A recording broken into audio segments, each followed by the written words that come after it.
File 6. No adverts from audiobooksforfree.com. Chapter 6. Tobias Gregson shows what he can do. The papers next day were full of the Brixton mystery, as they termed it.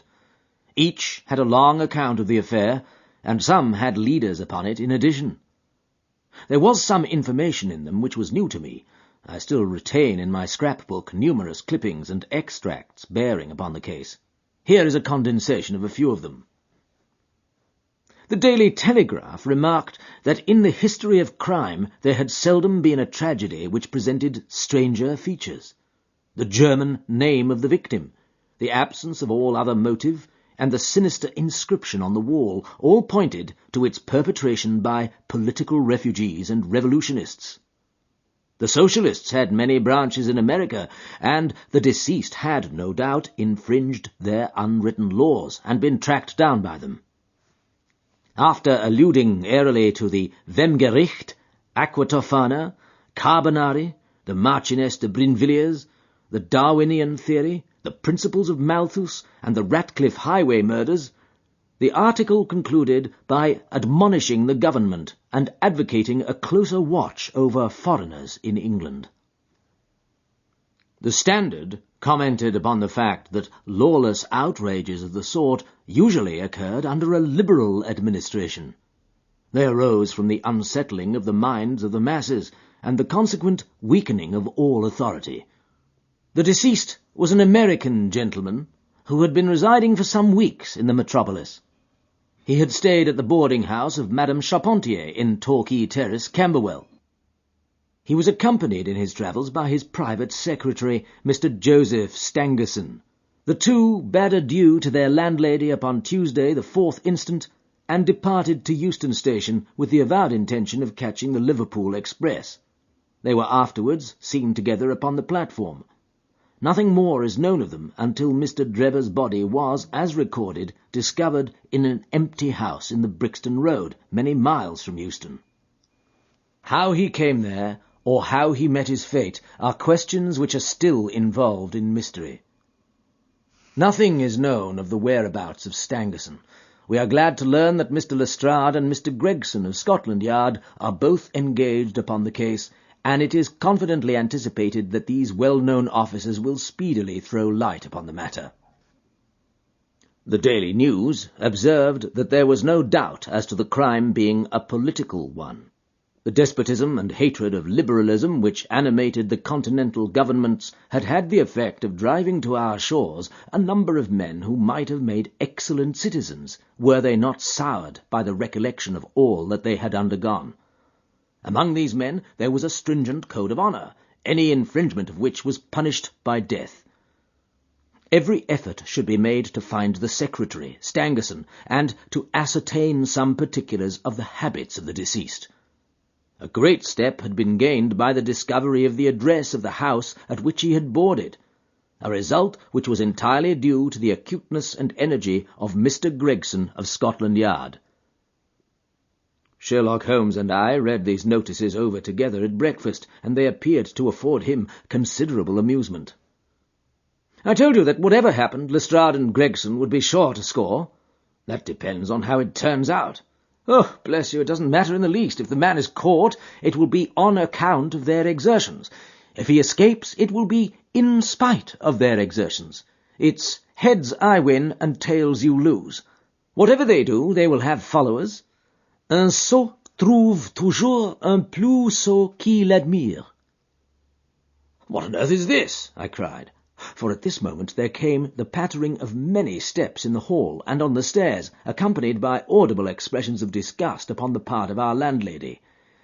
"It's the Baker Street division of the detective police force," said my companion gravely. And as he spoke there rushed into the room half a dozen of the dirtiest and most ragged street Arabs that ever I clapped eyes on. "Attention!" cried Holmes in a sharp tone, and the 6 dirty scoundrels stood in a line like so many disreputable statuettes. "In future you shall send up Wiggins alone to report, and the rest of you must wait in the street. Have you found it, Wiggins?" "Oh, sir, we ain't." said one of the youths. "I hardly expected you would. You must keep on until you do. Here are your wages." He handed each of them a shilling. "Now off you go, and come back with a better report next time." He waved his hand, and they scampered away downstairs like so many rats, and we heard their shrill voices next moment in the street. "There's more work to be got out of one of those little beggars than out of a dozen of the force," Holmes remarked. "The mere sight of an official-looking person seals men's lips. These youngsters, however, go everywhere, and hear everything. They are as sharp as needles, too. All they want is organisation." "Is it on this Brixton case that you are employing them?" I asked. "Yes, there is a point which I wish to ascertain. It is merely a matter of time. Hullo, we are going to hear some news now with a vengeance. Here is Gregson coming down the road with beatitude written upon every feature of his face. Bound for us, I know. Yes, he is stopping. There he is." There was a violent peal at the bell, and in a few seconds the fair-haired detective came up the stairs 3 steps at a time, and burst into our sitting-room. "My dear fellow," he cried, wringing Holmes' unresponsive hand, "congratulate me. I have made the whole thing as clear as day." A shade of anxiety seemed to me to cross my companion's expressive face. "Do you mean that you are on the right track?" he asked. "The right track? Why, sir, we have the man under lock and key." "And his name is—" "Arthur Charpentier, sub-lieutenant in Her Majesty's Navy," cried Gregson pompously, rubbing his fat hands and inflating his chest.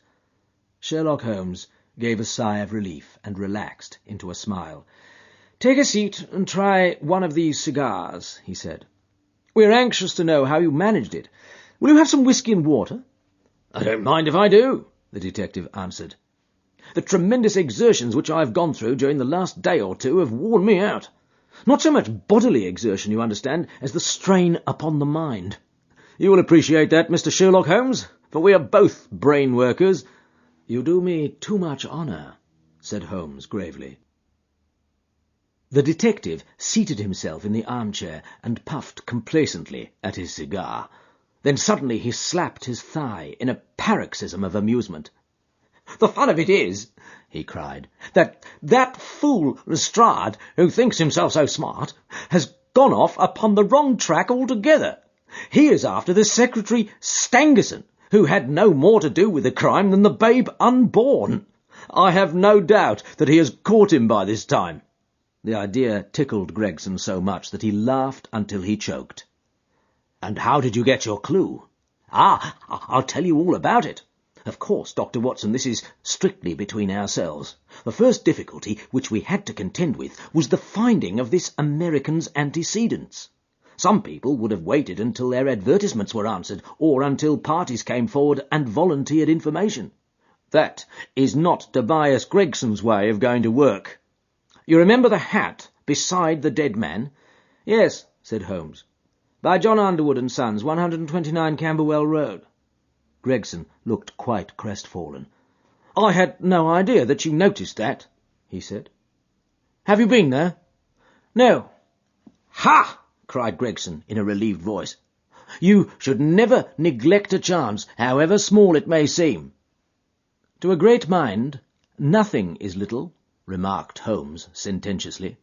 "Well, I went to Underwood, and I asked him if he had sold a hat of that size and description.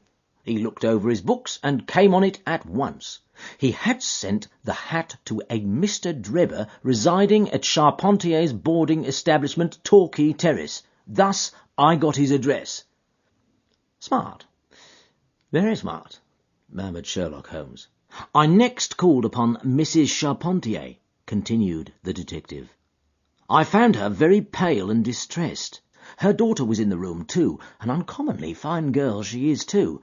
She was looking red about the eyes, and her lips trembled as I spoke to her. That didn't escape my notice. I began to smell a rat. You know that feeling, Mr. Sherlock Holmes, when you come upon the right scent, a kind of thrill in your nerves? Have you heard of the mysterious death of your late boarder, Mr. Enoch J. Drebber of Cleveland?" I asked. The mother nodded. She didn't seem able to get out a word. The daughter burst into tears. I felt more than ever that these people knew something of the matter. "At what o'clock did Mr. Drebber leave your house for the train?" I asked. "At 8 o'clock, she said, gulping in her throat to keep down her agitation. "His secretary, Mr. Stangerson, said that there were 2 trains, one at 9:15 and one at 11. He was to catch the first." "And was that the last which you saw of him?" A terrible change came over the woman's face as I asked the question. Her features turned perfectly livid. It was some seconds before she could get out the single word, "yes," and when it did come, it was in a husky, unnatural tone. There was a silence for a moment, and then the daughter spoke in a calm, clear voice. "No good can ever come of falsehood, mother," she said. "Let us be frank with this gentleman. We did see Mr. Drebber again." "God forgive you!" cried Mrs. Charpentier, throwing up her hands and sinking back in her chair. "You have murdered your brother!" "Arthur would rather that we spoke the truth," the girl answered firmly. "You had best tell me all about it now," I said. "Half confidences are worse than none. Besides, you do not know how much we know of it." "On your head be it, Alice!" cried her mother, and then, turning to me, "I will tell you all, sir. Do not imagine that my agitation on behalf of my son arises from any fear lest he should have had a hand in this terrible affair. He is utterly innocent of it. My dread is, however, that in your eyes, and in the eyes of others, he may appear to be compromised. That, however, is surely impossible. His high character, his profession, his antecedents would all forbid it." "Your best way is to make a clean breast of the facts," I answered. "Depend upon it, if your son is innocent, he will be none the worse." "Perhaps, Alice, you had better leave us together," she said, and her daughter withdrew. "Now, sir," she continued, "I had no intention of telling you all this, but since my poor daughter has disclosed it, I have no alternative. Having once decided to speak, I will tell you all without omitting any particular." "It is your wisest course," said I. "Mr. Drebber has been with us nearly 3 weeks. He and his secretary, Mr. Stangerson, had been travelling on the continent. I noticed a Copenhagen label upon each of their trunks, showing that had been their last stopping place. Stangerson was a quiet, reserved man, but his employer, I am sorry to say, was far otherwise. He was coarse in his habits and brutish in his ways. The very night of his arrival he became very much the worse for drink, and, indeed, after 12 o'clock in the day, he could hardly ever be said to be sober. His manners towards the maidservants were disgustingly free and familiar. Worst of all, he speedily assumed the same attitude towards my daughter Alice, and spoke to her more than once in a way which, fortunately, she is too innocent to understand. On one occasion he actually seized her in his arms and embraced her, an outrage which caused his own secretary to reproach him for his unmanly conduct. "But why did you stand all this?" I asked. "I suppose that you can get rid of your boarders when you wish?" Mrs. Charpentier blushed at my pertinent question. "Would to God that I had given him notice on the very day that he came," she said. "But it was a sore temptation. They were paying £1 a day each, £14 a week, and this is the slack season. I am a widow, and my boy in the Navy has cost me much. I grudged to lose the money. I acted for the best. This last was too much, however, and I gave him notice to leave on account of it. That was the reason of his going." "Well?" "My heart grew light when I saw him drive away. My son is on leave just now, but I did not tell him anything of this, for his temper is violent, and he is passionately fond of his sister. When I closed the door behind them, a load seemed to be lifted from my mind. Alas, in less than an hour there was a ring at the bell, and I learned that Mr. Drebber had returned. He was much excited, and evidently the worse for drink. He forced his way into the room where I was sitting with my daughter, and made some incoherent remark about having missed his train. He then turned to Alice, and before my very face proposed to her that she should fly with him. 'You are of age,' he said, 'and there is no law to stop you. I have money enough and to spare. Never mind the old girl here, but come along with me now straight away. You shall live like a princess.' Poor Alice was so frightened that she shrank away from him, but he caught her by the wrist and endeavoured to draw her towards the door. I screamed, and at that moment my son Arthur came into the room. What happened then I do not know. I heard oaths and the confused sounds of a scuffle. I was too terrified to raise my head. When I did look up, I saw Arthur standing in the doorway, laughing, with a stick in his hand. "I don't think that fine fellow will trouble us again," he said. "I will just go after him and see what he does with himself." With those words he took his hat and started off down the street. The next morning we heard of Mr. Drebber's mysterious death. This statement came from Mrs. Charpentier's lips with many gasps and pauses. At times she spoke so low that I could hardly catch the words. I made shorthand notes of all that she said, however, so that there should be no possibility of a mistake. "It's quite exciting," said Sherlock Holmes with a yawn. "What happened next?" "When Mrs. Charpentier paused," the detective continued, "I saw that the whole case hung upon one point. Fixing her with my eye in a way which I always found effective with women, I asked her at what hour her son returned. 'I do not know,' she answered. 'Not know?' 'No, he has a latchkey and he lets himself in.' 'After you went to bed?' 'Yes.' 'When did you go to bed?' 'About 11. So your son was gone at least 2 hours? 'Yes.' 'Possibly 4 or 5? 'Yes.' 'What was he doing during that time?' 'I do not know,' she answered, turning white to her very lips. Of course, after that there was nothing more to be done. I found out where Lieutenant Charpentier was, took 2 officers with me, and arrested him. When I touched him on the shoulder and warned him to come quietly with us, he answered us as bold as brass.